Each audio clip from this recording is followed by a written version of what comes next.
Hello students, today we are going to discuss about the potential energy. अपन ने कल भी पोटेंशियल एनर्जी के बारे में ही पढ़ा था, लेकिन अपन ने कल केवल चार्जेस की निकाली थी।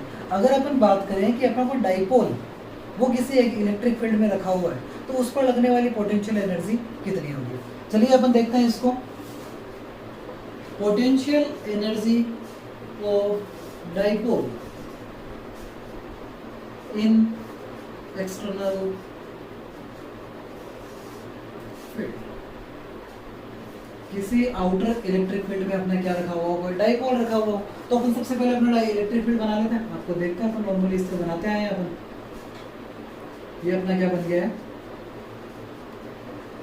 External electric field. इसको अपन डिनोट करते हैं किससे, ई वेक्टर से। अगर इस ई वेक्टर इलेक्ट्रिक फील्ड के अंदर क्या रखा हुआ हो, कोई डाइपोल। जब बात करते हैं अपन यहाँ पे डाइपोल की, अगर डाइपोल यहाँ पे रखा हुआ है, डाइपोल के दोनों पॉइंट अपन ने ए बी, और दोनों के बीच की डिस्टेंस आपको पता है कितनी होती है, 2a होती है। सेंटर पॉइंट से अगर अपन देखें, इस वाले पॉइंट से ये एंगल अपन थीटा माने, और ये अपन देखें कि यहाँ पे अगर आपने पढ़ा होगा कि जब अपन बात करते हैं डाइपोल के लिए, तो अपन देखते हैं कि इस पे लगने वाला लीनियर फोर्स इस साइड से इधर लगेगा, इस पे इधर लगेगा, तो लीनियर फोर्स तो कितना हो जाता है, 0 हो जाता है। तो यहाँ पर कौन सा फोर्स पर काम करेगा, यहाँ पे काम करता है टॉर्क। टॉर्क क्या होता है आपको याद होगा, टॉर्क इक्वल टू जो वेक्टर फॉर्म में आता है P vector cross E vector. क्यों, यानी वो क्या कर रहा है, इलेक्ट्रिक फील्ड के साथ साथ रोटेशन मोशन कर रहा है। ये अपन ऑलरेडी डिस्कस कर चुके हैं पहले, यानी tau equal to PE sine theta, equation number first. ये अपन ऑलरेडी पहले डिस्कस कर चुके हैं प्रीवियस चैप्टर में। आपको क्या निकालना है कि जब इस डाइपोल को अपन यहाँ पे क्या कर रहे हैं, मूवमेंट के अंदर करा रहे हैं, थीटा एंगल पे क्या कर रहे हैं, इसको रोटेट करा रहे हैं, तो उसके लिए टोटल कितना वर्क करना पड़ेगा। तो अपन क्या लेते हैं, if we rotate dipole with angle d theta. अगर अपन किसी डाइपोल को, ये जो डाइपोल रखा हुआ है, इसको अपन डी थीटा एंगल पर रोटेट कराते हैं, तो work done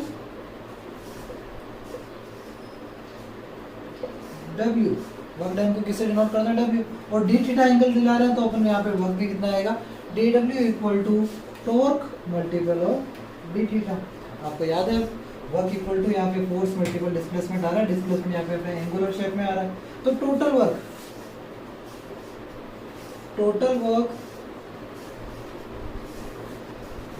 for theta 1 to theta 2। अगर अपन यहाँ पे थीटा 1 से लेके थीटा 2 एंगल तक क्या करते हैं, इसको रोटेट कराते हैं, तो टोटल वर्क कितना आएगा, work equal to integration theta 1 से कहाँ तक जा रहे हो, theta 2, tau dot d theta. Clear है एक चीज है, यहाँ पे टो की वैल्यू अपन निकाल चुके हैं ऑलरेडी, कितनी होगी, वर्क इक्वल टू थीटा 1 से थीटा 2 के बीच PE sine theta dot d theta. PE बाहर हो जाएगा यहाँ पे, तो वर्क इक्वल टू PE अगर बाहर गया, integration theta 1 to theta 2 sine theta dot d theta. ये अपना क्या आ गया है, वर्क फॉर्म आ गई है। अब यहाँ पे आपको मैथमेटिक्स लगानी है, आपको याद होगा एक इंटीग्रेशन फॉर्मूला है, क्या है, integration of sine theta dot d theta, वो कितना होता है, कोस थीटा, लेकिन किसका, माइनस का, और साथ में अगर लिमिट नहीं है तो प्लस में क्या लग जाएगा, सी। अपने पास लिमिट है तो यहाँ पे हम सी यूज नहीं करेंगे। तो वर्क की वैल्यू कितनी आएगी, work equal to minus PE cos theta, और कहाँ से कहाँ जा रहा है, थीटा 1 टू थीटा 2। क्लियर है एक चीज है, यहाँ पे वर्क की वैल्यू कितनी निकल के आएगी, work equal to minus PE, limit रख दो upper limit, minus cos theta 2 minus cos theta 1। ये अपने क्या आ गई, यहाँ पे वर्क की वैल्यू निकल के आ गई। अगर चाहो तो इसको माइनस को अंदर भी सेंड कर दो, तो PE ये पलट जाएंगे यहाँ पे, कोस थीटा 1 माइनस क्या हो जाएगा, कोस थीटा 2। इक्वेशन नंबर आप इसको दे दीजिएगा कितनी, ये आपकी आ गई सेकेंड इक्वेशन। अगर अपन बात करें कि अपन इनिशियल पोजीशन से स्टार्ट करें, यानी 0 डिग्री से स्टार्ट करके किसी थीटा एंगल पर जा रहे हैं, जब अपन 0 से थीटा के बीच में जा रहे हैं, तो अपना वर्क कितना आएगा। यहाँ पर आप देख सकते हैं कि जब अपन कहाँ से कहाँ मूव कर रहे हैं, 0 to theta equal to 0 degree to theta equal to theta degree, यानी θ1 से लेके θ2 अगर आप इस तरह स्टार्ट करें तो अपना वर्क कितना आएगा, work equal to PE cos θ1 यानी cos 0, cos कितना आएगा 0 माइनस cos थीटा, cos 0 की वैल्यू कितनी होती है 1, तो वर्क इक्वल टू कितना आएगा PE 1 माइनस cos थीटा।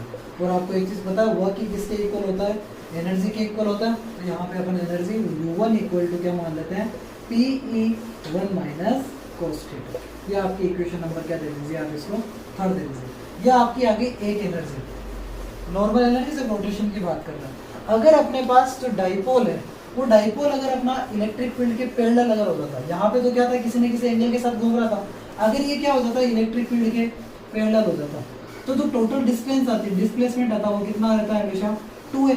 तो यहाँ पे जो अपना वर्क करना पड़ता, यहाँ पे जो अपनी जो वर्क आती थी, आपको पता है एक चीज अच्छे से क्लियर अपन निकाल चुके हैं कई बार कि work equal to force multiple of क्या होता है डिस्प्लेसमेंट होता है। तो work equal to force F, आपको पता है E by E equal to कितना है F बाई Q, तो F इक्वल टू कितना होता है EQ, F इक्वल टू कितना होता है EQ, और यहाँ sorry F equal to Q E, अपना ये आ गया, क्लियर है एकदम। और अपन जब भी वर्क कर रहे होते हैं तो यहाँ पे किसमें काम मिलेंगे, ये नेगेटिव में आ जाएगा, तो यहाँ पे अपने पास work equal to minus QE multiple displacement कितना है, ये डिस्टेंस कितनी है अपने 2 है। और आपको एक चीज़ अच्छे से पता है Q मल्टीपल ऑफ 2A जब भी बात करते हैं अपन, तो यहाँ पे Q मल्टीपल 2A किसके बराबर होता है, अपने डाइपोल मोमेंट के। तो वर्क इक्वल टू कितना आएगा माइनस PE, इक्वेशन नंबर कितनी 4, ये आ गई अपना। तो यहाँ पे एनर्जी U2 इक्वल टू कितना आ जाएगा माइनस का PE, इसे आप दे दीजिए इक्वेशन नंबर 4, ठीक है। अब टोटल एनर्जी की बात करोगे तो टोटल एनर्जी कितनी निकलेगी, टोटल एनर्जी या टोटल पोटेंशियल एनर्जी वो कितना आएगा U equal to U1 plus U2, U equal to कितना होता है U1 प्लस U2 होता है। तो यहाँ पे U इक्वल टू U1 कितना आया, ये वाला आया PE 1 minus cos theta plus U2 कितना है माइनस का PE। चलो देखो U equal to PE bracket open कर रहे हैं minus PE cos theta minus कितना PE, यहाँ पे इस PE से PE क्या हो जाएगा कैंसिल आउट हो जाएगा, तो U इक्वल टू कितना आएगा माइनस PE cos थीटा।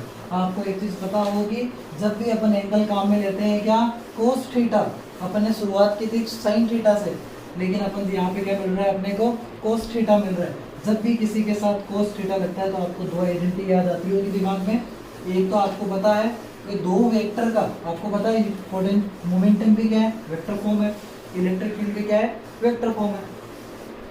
तो जब दो वेक्टर का अपन मल्टीपल करते हैं तो दो तरह का करते हैं, जब बात करते हैं A vector dot B vector तो आता है कितना अपना AB cos थीटा, इसे बोलते हैं अपन dot product. A vector cross B vector यह क्या होता है AB sin theta dot n cap, ये होता है अपना क्या क्रॉस वेक्टर। यहाँ पर अपना क्या यूज आ रहा है PE cos थीटा आ रहा है, जब PE cos थीटा आ रहा है तो यहाँ पे कौन सी फॉर्म आएगी, यानी U vector U equal to कितना आएगा minus P vector dot E vector. Equation number कितनी आ जाएगी आपके ये 5। ये क्या कहलाती है total energy of the dipole, कि जब अपना कोई डाइपोल किसी एक्सटर्नल इलेक्ट्रिक फील्ड के अंदर रखा हुआ है तो उस डाइपोल पे लगने वाले टोटल एनर्जी कितनी आएगी, वो आएगी अपने कितनी माइनस PE। इसको अपन रिप्रेजेंट करते हैं एज ए डॉट प्रोडक्ट के रूप में। और यही अपना मेन पॉइंट है इस चैप्टर टॉपिक का, कि potential energy of dipole in external field, कि किसी एक्सटर्नल फील्ड के अंदर कोई डाइपोल रखा हुआ है तो उसकी टोटल एनर्जी ऑलवेज कितनी आएगी, वो आएगी U equal to minus P vector dot E vector. यहाँ पे P तो क्या है डाइपोल मोमेंट,